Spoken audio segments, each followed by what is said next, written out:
Bonjour à tous. On va juste prier pour commencer.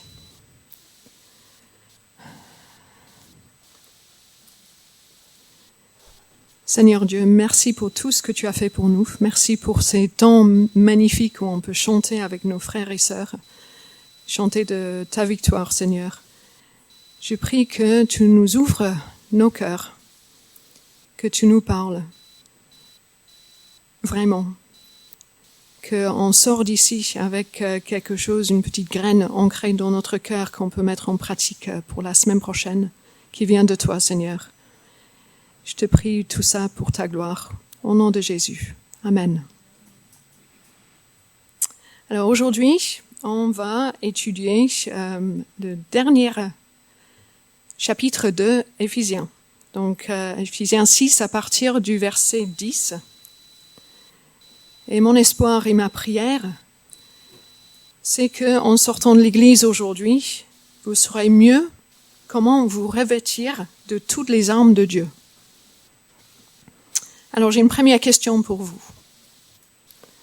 Quelle est la lettre la plus importante que tu as écrite dans ta vie? Ou la lettre la plus importante que tu as reçue?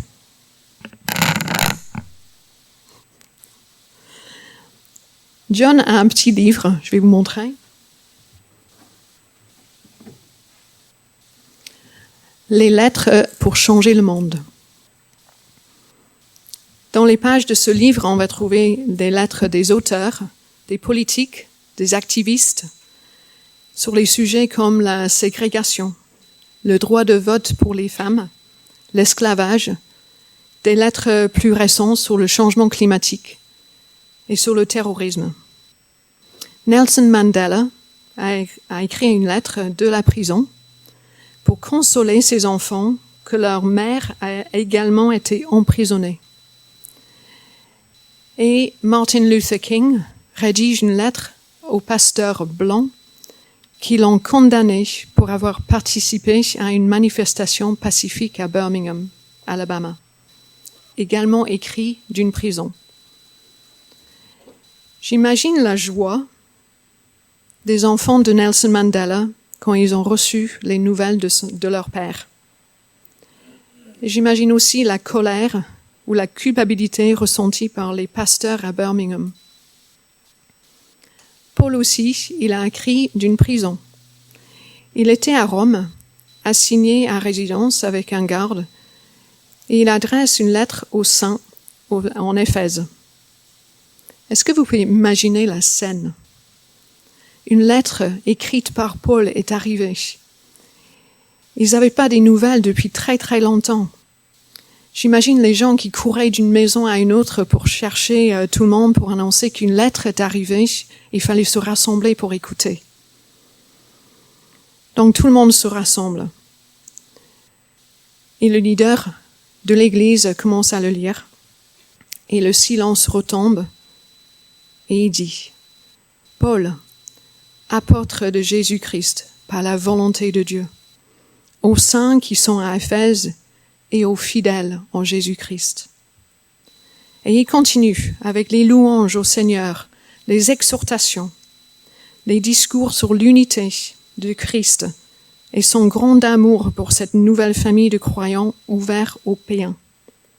Il donne ses conseils sur comment vivre comme des enfants de la lumière, par l'Esprit Saint et pour sa gloire. Et après, on arrive à la fin de la lettre, en Éphésiens 6, 10. Pour conclure, puisez votre force dans le Seigneur et dans sa grande puissance. En 1999, j'ai repris mes études à la fac en Angleterre pour suivre une formation pour devenir prof de français pour les collèges et les lycées. On nous a appris comment structurer un cours d'1 heure avec, il faut citer l'objectif au début du cours, il faut avoir les activités qui sont un peu dynamiques, un peu les activités qui calment. Et à la fin, le prof nous a dit, mais il faut noter, les élèves, ils vont retenir uniquement la conclusion. C'est la dernière chose, c'est les dernières 5 minutes qui sont les plus importantes. Et nous voici dans les derniers versets d'Éphésiens et la conclusion de Paul. Pour conclure, puisez votre force dans le Seigneur et dans sa grande puissance. Après tout ce que je vous ai dit, tout ce que j'ai raconté, tout ce que j'ai expliqué, retenez ceci. Puisez votre force dans le Seigneur et dans sa grande puissance. Michael a cité le verset Jean 15, 5, il y a 15 jours. Je suis le cep, vous êtes les sarments. Celui qui demeure en moi et en qui je demeure porte beaucoup de fruits. Car sans moi, vous ne pouvez rien faire. Notre force ne vient pas de nous. Nous ne pouvons pas suivre une liste de règles pour gagner la faveur de Dieu. Christ a tout fait quand il a tout donné. Éphésiens 2, 8 dit « Car c'est par grâce que vous êtes sauvés, par le moyen de la foi. Cela ne vient pas de vous, c'est un don de Dieu. » Donc le premier conseil que Paul nous laisse, reconnaître que notre force vient de Dieu et pas de nous-mêmes. C.S. Lewis a écrit un livre entier de lettres. Je l'ai ici.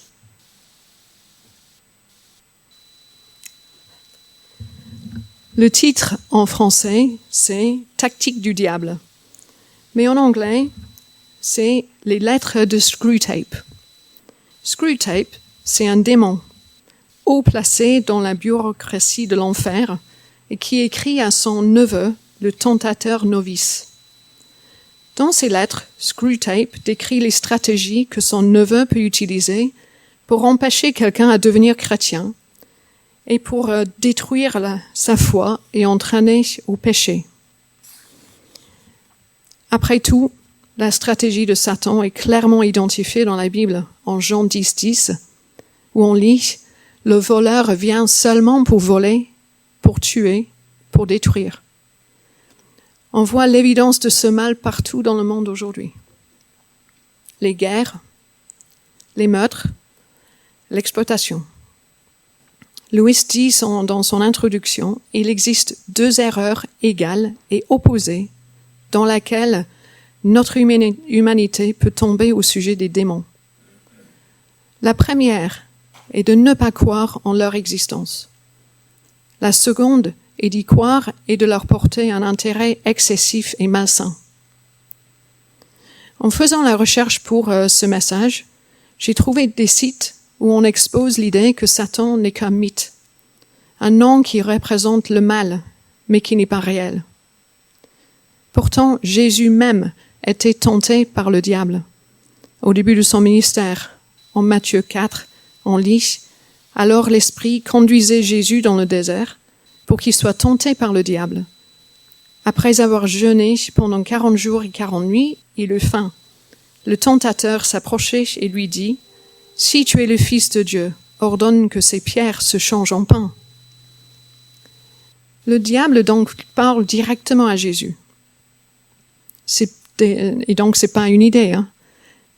C'est un être spirituel qui s'est rebellé contre Dieu et qui a pour objectif de maintenir les hommes et les femmes en dehors du royaume de Dieu et rendre les chrétiens immatures et inefficaces. Jésus dit encore en Luc 10, 18, « Je voyais Satan tomber du ciel comme un éclair. » Alors si c'est clair pour Jésus, c'est clair pour moi aussi. Pierre insiste en 1 Pierre 5, 8, « Faites preuve de modération et soyez vigilants. Votre adversaire, le diable, rôde autour de vous comme un lion rugissant qui cherche quelqu'un à dévorer. » Et que dit Paul en Éphésiens ?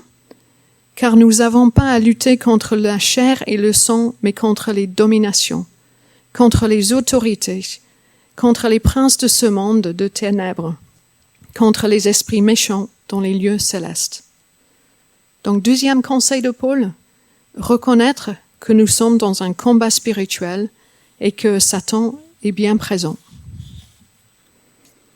Donc, comment faire ? La réponse, c'est au début du chapitre.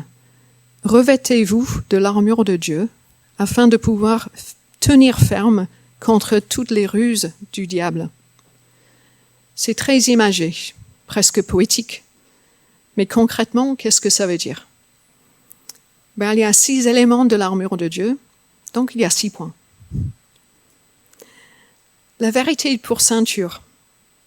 Jean 14, 6, Jésus leur dit, « Je suis le chemin, la vérité et la vie. » C'est pas que Jésus dit simplement la vérité, il est la vérité. Il n'y a aucun mensonge en lui.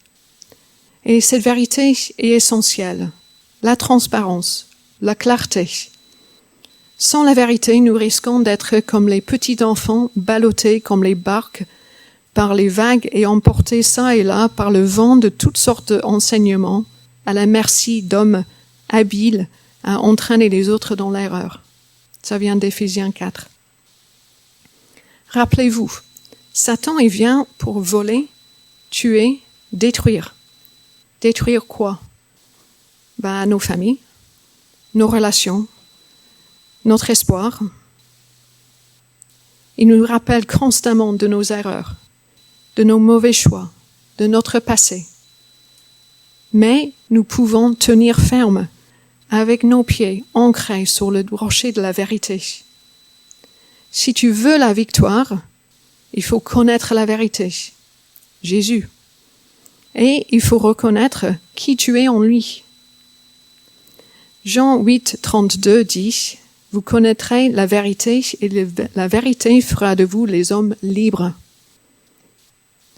Moi, j'ai grandi dans une maison où on n'exprimait pas trop les émotions. On peut dire que c'était générationnel, mais pas que. John, par contre, il a grandi dans une maison où on exprime les émotions librement. Donc, c'était un peu un passage rude au début de notre mariage, on va dire, pour m'habituer. Mais en fait, j'ai appris que les émotions sont très importantes. Elles sont vraies, Dieu les a créées, et il ne faut pas en avoir peur. Je pense que nos plus grands regrets peuvent venir pas seulement de ce qu'on a dit dans les moments de colère, mais peut-être les choses qu'on n'a pas dit. On n'a pas dit à une personne combien on les aime, et maintenant c'est trop tard. On a oublié de dire à notre enfant combien on est fier d'eux. Et maintenant, peut-être que le moment est passé. On n'a jamais dit à un copain ou une copine jusqu'à quel point cette personne est importante dans notre vie. Voici un défi pour vous cette semaine. Pensez à quelqu'un qui vous a inspiré et envoyez-leur un message pour leur dire combien il ou elle était important dans votre vie. Moi, j'ai reçu un message d'une copine l'autre jour qui me disait simplement « Merci d'être mon amie si précieuse ». Je peux vous dire que ça m'a fait ma journée. Et voici la vérité qui vient de Dieu. Tu es aimé. Tu es précieux à ses yeux. Comment je le sais? Parce que la Bible me le dit. Romains 5, 8. Mais voici comment Dieu nous montre l'amour qu'il a pour nous, alors que nous étions encore des pécheurs, Christ est mort pour nous. Éphésiens 3, 17. Que Christ habite dans votre cœur par la foi, enraciné, solidement fondé dans l'amour. Vous serez ainsi à même de comprendre avec tous ceux qui font partie du peuple saint combien l'amour de Christ est large, long, élevé et profond. Voici une autre vérité. Tu es choisi. Galates 1,15. Mais Dieu m'avait mis à part dès avant ma naissance et dans sa grâce il m'a appelé à le connaître. Et une autre. Tu ne seras jamais abandonné. Deutéronome 31, 8 dit « L'Éternel lui-même marchera devant toi. Il sera avec toi et ne te délaissera pas et te n'abandonnera pas. Ne crains rien et ne te laisse pas effrayer. » Enfouis dans ces vérités dans vos cœurs et répète ces vérités tous les jours. Comment savoir si ce qu'on me dit ou ce que je lis, c'est vrai? Il faut que ça soit aligné à la parole de Dieu, qui est la vérité. Il ne faut pas que ça apporte de la confusion, parce que Dieu, en effet, n'est pas un Dieu de désordre, mais de paix. Si je pense que, en suivant ce conseil va m'amener au péché, c'est pas vrai. Ça vient pas de Dieu. S'il est trompeur, accusateur ou destructeur, et ça ne vient pas de Dieu non plus. Et c'est faux. Donc, troisième conseil de Paul, reconnaître que Jésus est la vérité et qu'il t'aime. Ensuite, on a la cuirasse de la justice. Dans l'Ancien Testament, on apprend que Noé était un homme juste et intègre dans son temps. Il marchait avec Dieu. Et que, en Psaume 1, l'Éternel connaît la voie des justes, qui ne marche pas selon le conseil des méchants, qui ne s'arrête pas sur la voie des pécheurs et qui ne s'assied pas en compagnie des moqueurs. Dans l'Ancien Testament, les justes étaient les hommes droits, qui respectaient les 613 lois données à Moïse. Ah oui, 613. Pourtant, on arrive en Romains 3, 10 et on apprend. Il n'y a point de juste, pas même un seul. Nul n'est intelligent, nul ne cherche Dieu, tous sont égarés, tous sont pervertis.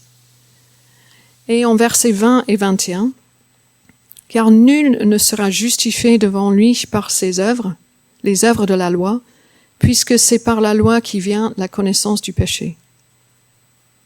Donc si on imagine qu'on peut gagner la faveur et le salut de Dieu par les bonnes œuvres, on se trompe.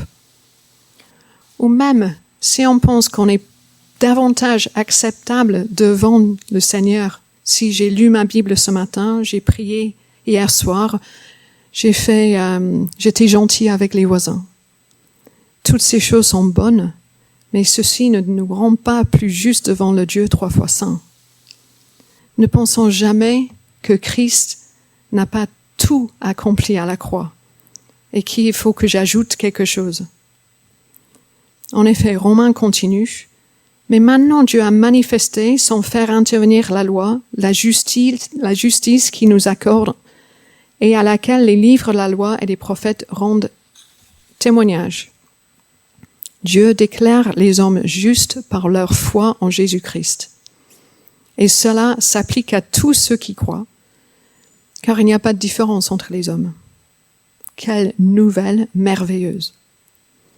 Philippiens 3:9 nous dit: mon désir est d'être trouvé en lui, non pas avec une justice que j'aurais moi-même acquise en obéissant à la loi, mais avec la justice qui vient de la foi en Christ et que Dieu accorde à ceux qui croient. Donc n'entendez pas les voix qui te disent que tu n'es pas assez, que tu n'as pas de valeur. Jésus a tout accompli à la croix, pas qu'une partie et que tu dois ajouter le reste. Ta justice vient de son sacrifice. Protège donc ton cœur par la cuirasse de la justice, en te rappelant que Jésus t'a tant aimé qu'il est allé à la croix pour te le montrer. 4e conseil de Paul, reconnaître que Jésus a tout accompli à la croix et que tu es justifié par son sacrifice. Ensuite, on a les chaussures à nos pieds, la disponibilité à servir l'évangile de la paix. Ces sandales romaines avaient des clous ou les petites pointes comme les crampons en dessous pour aider les soldats à garder leur équilibre pendant le combat. Ils pouvaient enfoncer les clous dans le sol et rester fermes malgré les attaques. Et en fait, les chaussures, ils ont double objectif, défensif et offensif. Quand Satan vient avec ses mensonges, si Dieu t'aime vraiment, il n'aurait pas te laissé dans cette situation. Il aurait fait quelque chose. Ma conclusion peut être, Dieu m'aime pas, ou qu'il m'a oublié. Regardons pourtant la stratégie de Jésus quand il combattait l'ennemi pendant les 40 jours de tentation. Il a dit, il est écrit, et il cite les Écritures. Combien c'est important pour nous d'utiliser cette stratégie. Donc, nous plantons nos pieds de paix dans le sol et nous proclamons la vérité. Romains 8, 28 me dit, « Nous savons en outre que Dieu fait concourir toutes choses au bien de ceux qui l'aiment, de ceux qui ont été appelés conformément au plan divin. » Et je vais le personnaliser. Moi, je sais que Dieu fait tout. Il fait concourir toutes choses à mon bien, parce que j'ai été appelé conformément à son plan divin pour ma vie. Et on utilise également ces chaussures dans notre stratégie offensive, disponible à servir l'évangile de la paix. Partager sa foi est une façon d'approfondir notre propre foi, afin de pouvoir résister aux mauvais jours et tenir jusqu'au bout. 2 Timothée nous dit, « Proclame la parole, insiste, que l'occasion soit favorable ou non, convainc, réprimande, encourage par ton enseignement avec une patience inlassable. » Je pense à un monsieur qui s'appelle Ed Walker. Il est marié, il a 3 enfants. Il a travaillé 10 ans en Afrique dans la gestion des crises dans les pays impactés par la guerre. Et en 2010, il est de retour de Darfour. Il travaille pour une charité, un organisme caritatif en Angleterre pour les sans-abri. Un jour, il s'arrête sur un banc dans un parc et discute avec un monsieur. Le monsieur raconte comment il est sorti de la prison ce matin même, qu'il n'a ni argent, ni logement, ni famille. Ed cherchait une solution et a découvert malheureusement que personne ne voulait que de ce monsieur, parce qu'il y avait un casier judiciaire. Bouleversé par cette réalité, il vide toutes ses économies de 30 000 € dans son compte bancaire pour acheter une maison. En partenariat avec une équipe dans son église, ils établissent un groupe de soutien pour les ex-prisonniers. Via des contacts, ils identifient 2 personnes qui sortiront bientôt de la prison, les rendent visite et expliquent qu'ils ont une maison pour eux. Les 2 sont donc accueillis à la sortie de la prison, amenés chez eux, où ils trouvent le lit qui est déjà fait, le frigo rempli de nourriture et l'espoir pour leur avenir. Ils deviennent locataires, on leur redonne de la dignité et une deuxième chance à la vie. Ça aurait pu s'arrêter avec une maison, mais ils ont continué. Et cette organisation gère maintenant 134 maisons en Angleterre, tous en partenariat avec un investisseur et une église. Voilà un exemple de quelqu'un qui a une disponibilité de cœur pour apporter la paix de l'Évangile. Et nous? Alors nous ne sommes pas tous appelés à faire de tels exploits, mais nous pouvons nous engager à être prêts à apporter la paix dans toutes circonstances, de pardonner quand les gens ne comprennent pas, d'apaiser les conflits, d'exprimer l'amour de Christ dans nos actes et dans nos paroles, et que si Dieu dit « va », qu'on se rende disponible pour y aller. Donc, 5e conseil de Paul, devenir les messagers de l'évangile de la paix. Le bouclier de la foi. En toutes circonstances, saisissez-vous de la foi comme un bouclier avec lequel vous pourrez éteindre toutes les flèches enflammées du diable. Ce sont quoi ces flèches? Ce sont les doutes, des paroles blasphématoires, des phrases qui apportent découragement, un sentiment de défaite, de dépression, des mots qui attissent les désirs malsains ou qui provoquent la jalousie ou détruisent la paix. Tout comme les chaussures, le bouclier a une double utilisation, défensif et offensif. Il faisait la taille d'une porte pour couvrir le corps entier du soldat romain, pour le défendre contre les flèches, mais aussi pour avancer ensemble avec les autres soldats contre l'ennemi. Quand j'étais jeune chrétienne, je me demandais si j'aurais assez de foi pour tenir quoi que la vie m'ait réservé. La réponse, non. Toute seule, je ne serai jamais tenue. Et je suis quand même une femme assez, je dis tenace. Les autres me disent têtue. Heureusement que Dieu nous dit en 2 Corinthiens 12, 9, « Ma grâce te suffit. C'est dans la faiblesse que ma puissance se manifeste pleinement. » J'ai appris que quand je suis faible, Dieu me fortifie, que je n'ai pas besoin de dépendre sur ma foi, ma capacité de trouver l'énergie, la détermination qu'il me faut pour surmonter les difficultés. Plutôt, j'ai appris et je continue à apprendre qu'il faut être moins dans l'action et plus dans l'écoute pour trouver le repos de mon âme. Heureusement donc que Dieu me couvre totalement par le bouclier de la foi, pour que je ne croie plus aux paroles médisantes de l'ennemi. Et pour contrer de façon offensive notre ennemi, on peut faire l'inverse de ce qu'il fait. Il veut qu'on parle mal de quelqu'un, on dit du bien. Il veut que tu mentes, dis la vérité. Il veut que tu fuis une situation, que tu prennes pas la responsabilité de tes actes, sois courageux et assume. En s'appuyant totalement sur le Saint-Esprit, qui nous guide et qui nous aide à apporter les fruits de l'Esprit, l'amour, la joie, la paix, la patience, l'amabilité, la bonté, la fidélité, la douceur et la maîtrise de soi, on devient vainqueur. 6e conseil de Paul, reconnaître que je peux faire confiance au Seigneur des armées célestes pour me protéger. Le casque est la dernière partie de l'armure à mettre. C'est une protection du cerveau, le poste de commande du corps. Nos pensées se trouvent ici. Le casque est une illustration de la protection permanente et continue de Dieu. Nous ne sommes pas sur un type de to-do list du Seigneur. Une fois coché, il passe au suivant et il nous oublie. C'est une marche continue avec celui qui nous protège et nous délivre de nos péchés et des stratégies de Satan. Comment est-ce que vous commencez vos journées, vous?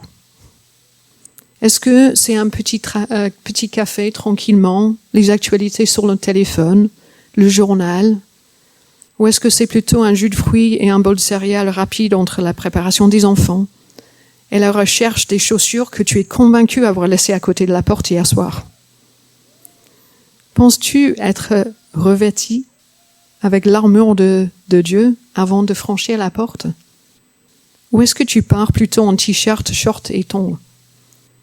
Et puis, quand les mauvaises surprises arrivent dans la journée, tu te rends compte que tu n'étais pas préparé. Tu n'étais pas vigilant. Tu n'étais pas connecté à Jésus. Et on finit la journée épuisé, peut-être déçu par nos réactions ou notre attitude. Je suis très inspirée par certaines pratiques juives.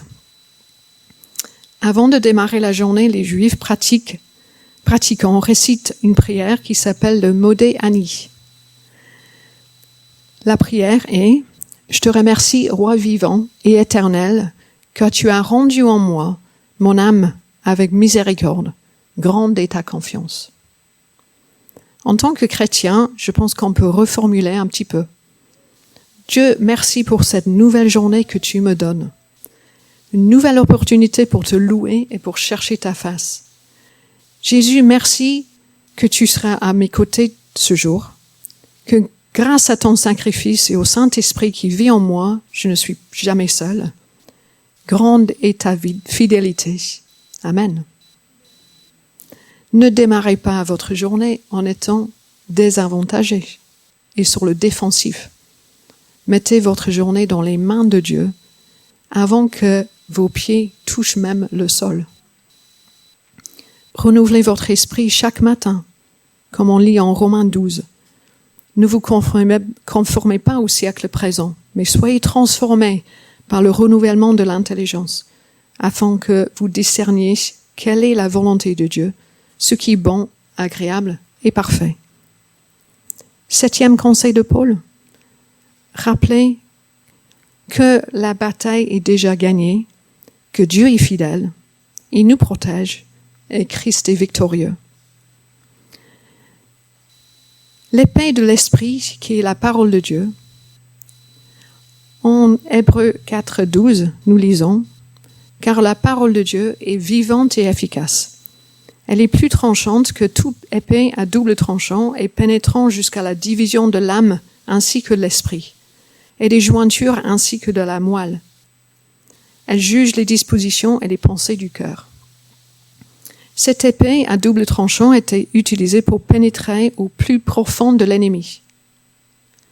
2 Corinthiens 4 nous dit « Car les armes avec lesquelles nous combattons ne sont pas simplement humaines, elles tiennent leur puissance de Dieu qui les rend capables de renverser les forteresses. »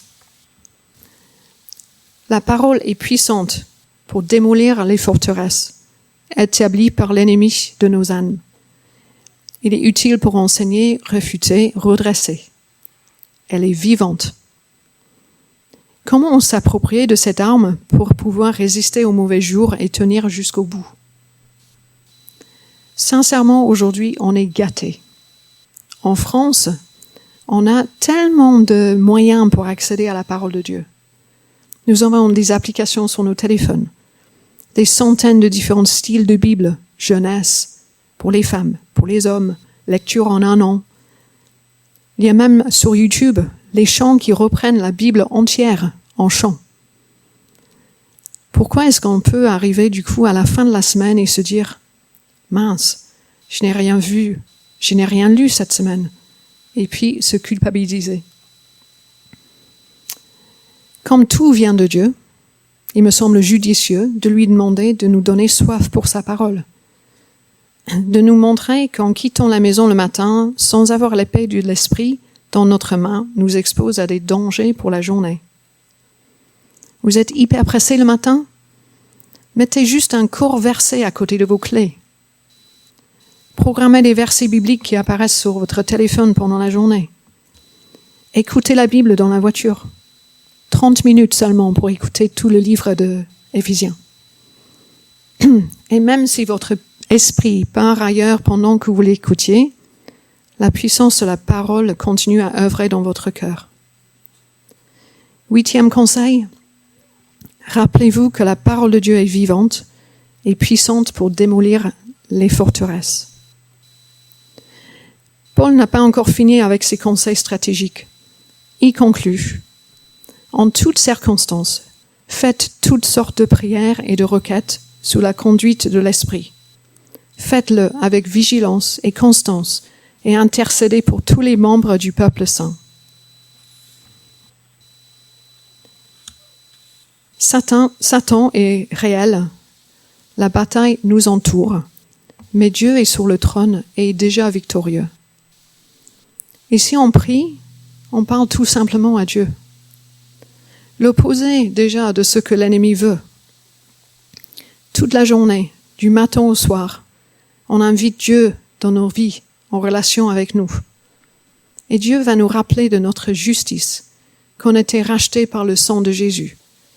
Il va renouveler notre foi et nous inspirer d'être messagers de la paix. Il va planter nos pieds fermement sur le rocher, nous protégeant par son salut et nous préparer pour la bataille par son esprit quand le mauvais jour arrive. Donc prions en toutes circonstances, par l'esprit, seul, avec notre conjoint, avec nos amis, avec nos enfants, avec nos frères et sœurs en Christ, assis, debout, en se promenant en ville, les yeux fermés, les yeux ouverts. Prions quand on chante, quand on parle, quand on écrit. Prions quand on voit un coucher de soleil ou une image angoissante dans les actualités.